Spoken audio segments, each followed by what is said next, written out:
Welcome back to Accademia Barilla. Today's recipe is a tuna steak with caponata. Caponata is a typical Italian dish from the south of Italy and is based on pan-fried vegetables flavored with basil, garlic, nuts, capers, sugar and white vinegar. I start preparing the caponata because it has a longer preparation time. We peel the red onion, we cut it in half and then we cut it in small cubes. First we soak the sultana and then we can start preparing the other vegetables. I'm going to cut the eggplant in small cubes and then again zucchini and red pepper will be chopped in small cubes. The amount of vegetables should be the same as the tuna steak. For 2 people, 1 pound of tuna steak is enough, and so you need 1 pound of mixed vegetables. In the caponata, eggplant is traditionally deep fried to get more flavor, and it's added at the other ingredients only at the end.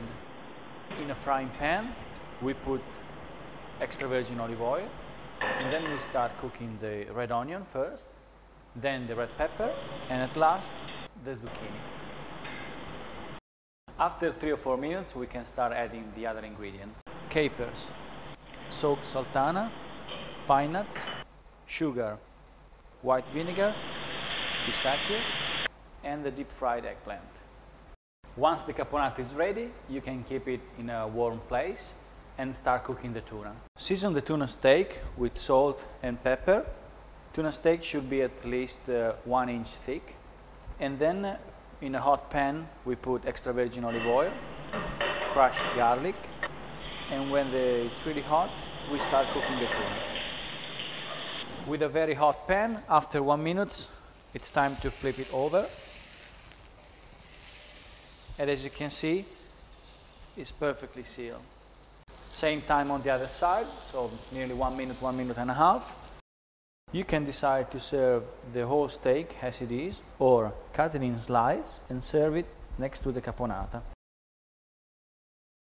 For the caponata, you can use this ring. And then we put the tuna slices on the side. You can finish the plate with some extra virgin olive oil, sea salt flavored with orange zest, and freshly ground pepper. The final touch is deep fried basil leaves.